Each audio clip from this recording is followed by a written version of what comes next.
अब यहाँ पर जो है वो जिक्र होता है एसपीए का भी और जीपीए का भी, यानी कि स्पेशल पावर ऑफ अटर्नी और जनरल हो गई।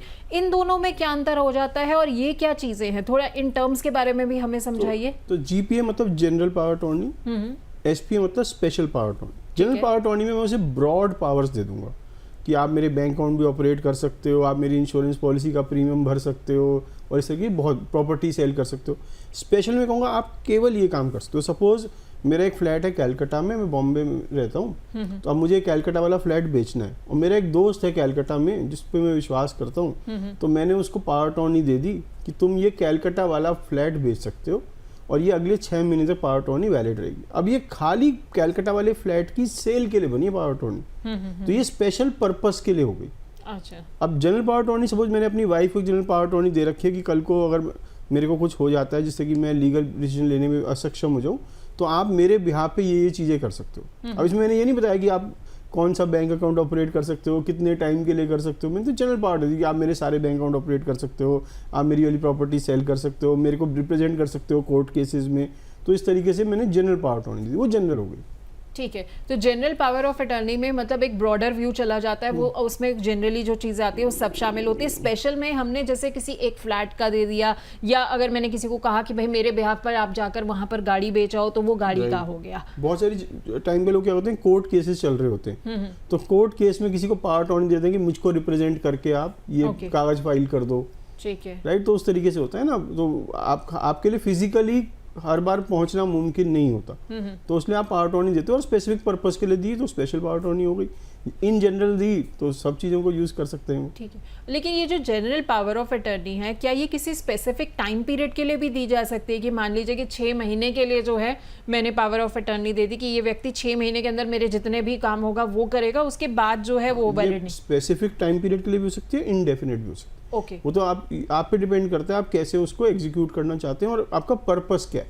ठीक है ना। सपोज मैं 6 महीने के लिए इंडिया से बाहर जा रहा हूँ, राइट, तो अब मैं पीछे से अपनी वाइफ को पावर अटॉर्नी दे गया कि भाई 6 महीने तक आप मेरे बिहाफ पे काम कर सकते। तो मेरे आने के बाद तो मुझे वो पावर अटॉर्नी नहीं देनी, तो वो 6 महीने बाद रद्द हो जाएगी। पर एक है, मुझे डर लगता है कि मुझे मेरी याददाश्त कम होती जा रही है, हो सकता है मुझे फ्यूचर में मैं काम करने लायक ही ना रहूँ, और मैं जिंदा भी हूँगा तो I can't sign documents etcetera.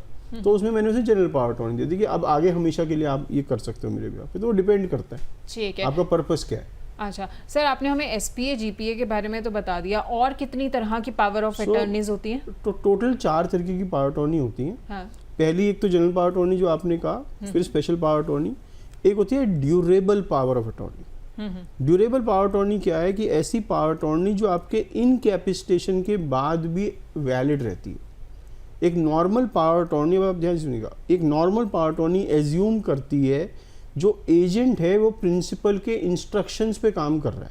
Okay. क्योंकि प्रिंसिपल फिजिकली प्रेजेंट नहीं हो सकता, इसलिए उसने एजेंट को पावर दी कि आप, मैं बताता रहूँगा, आप करते रहना। ठीक है। प्रॉब्लम क्या है, जब आप इनकैपेसिटेटेड हो गए, सब आप कोमा में चले गए, आप मेंटली अनसाउंड हो गए, अब क्या आप इंस्ट्रक्शन दे सकते हो? नहीं। तो इसका मतलब एक नॉर्मल पावर अटॉर्नी तो उसी टाइम फेल हो जाएगी जैसे आप इनकैपेसिटेटेड हुए या आपकी डेथ हुई। अच्छा। राइट। पर एक ड्यूरेबल पावर अटॉर्नी में आप कह रहे हो अगर मैं इनकैपेसिटेटेड भी हुआ, निर्देश देने की हालत में ना हुआ, तो भी आप मेरे बिहाफ पे एक्ट कर सकते हो। ओके। पर ये करने के लिए आपको क्या देना पड़ेगा? आपको डिसीजन मेकिंग राइट देना पड़ेगा एजेंट को। ओके। जो कि जीपीए में नहीं है। जीपीए में क्या है? फॉलो द इंस्ट्रक्शंस, जो रेगुलर पावर अटॉर्नी है। ड्यूरेबल में क्या है? You decide on my behalf. आप मेरे बिहाफ पे निर्णय ले सकते हो, ये हो गई ड्यूरेबल। फिर होती है स्प्रिंगिंग पावर अटॉर्नी। तो एक नॉर्मल पावर अटॉर्नी तो जैसी आपने दी एकदम से एप्लीकेबल हो जाती है, वैलिड हो जाती है। ओके। पर स्प्रिंगिंग पावर अटॉर्नी में मैं कंडीशन डाल देता हूँ। मैं कहता हूँ ये पावर अटॉर्नी तब तक वैलिड नहीं होगी जब तक मैं फिनेंशियली इनकैपेसिटेटेड नहीं हो जाऊँ। ओके। है ना। अगर मैं ऐसा बीमार पड़ जाऊँ कि मैं फाइनेंशियल डिसीजन नहीं ले सकता, तभी वैलिड होगी, अदरवाइज नहीं है। बना आज ही दूंगा। अच्छा। पर ये वैलिड उस टाइम होगी, एप्लीकेबल उस टाइम होगी जब ये स्थिति आ जाएगी। और कैसे पता चलेगा स्थिति आ गई? तो मैं इसमें एक क्लॉज डालूंगा कि 2 डॉक्टर्स के सर्टिफिकेट लगाने जरूरी हैं कि मैं फिनेंशियली इनकैपेसिटेड हो गया और मैं फिनेंशियल डिसीजन मेकिंग नहीं कर सकता।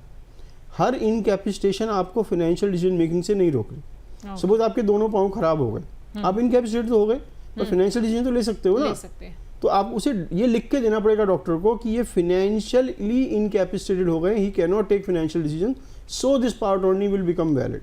ओके वो सर्टिफिकेट जब लगेगा और वो जब उस व्यक्ति पे लेके जाएगा जिसके पास ये यूज करनी पड़ेगी, तो वो डॉक्टर का सर्टिफिकेट इंसिस्ट करेगा। यानी कि अगर कोई व्यक्ति कोमा में चला जाए या उसको मान लीजिए डिमेंशिया है, उसको पता है कि वो उसकी याददाश्त जाती जा रही है, तो इस सूरत में जो है ये चल जाएगी, ये चल जाएगी, ये स्प्रिंगिंग होगी, नहीं चलेगी ड्यूरेबल। तो जल्दी फॉर इनकैपेसिटेशन प्लानिंग जिसे springing durable financial power attorney, springing भी होनी चाहिए, ड्यूरेबल भी होनी चाहिए।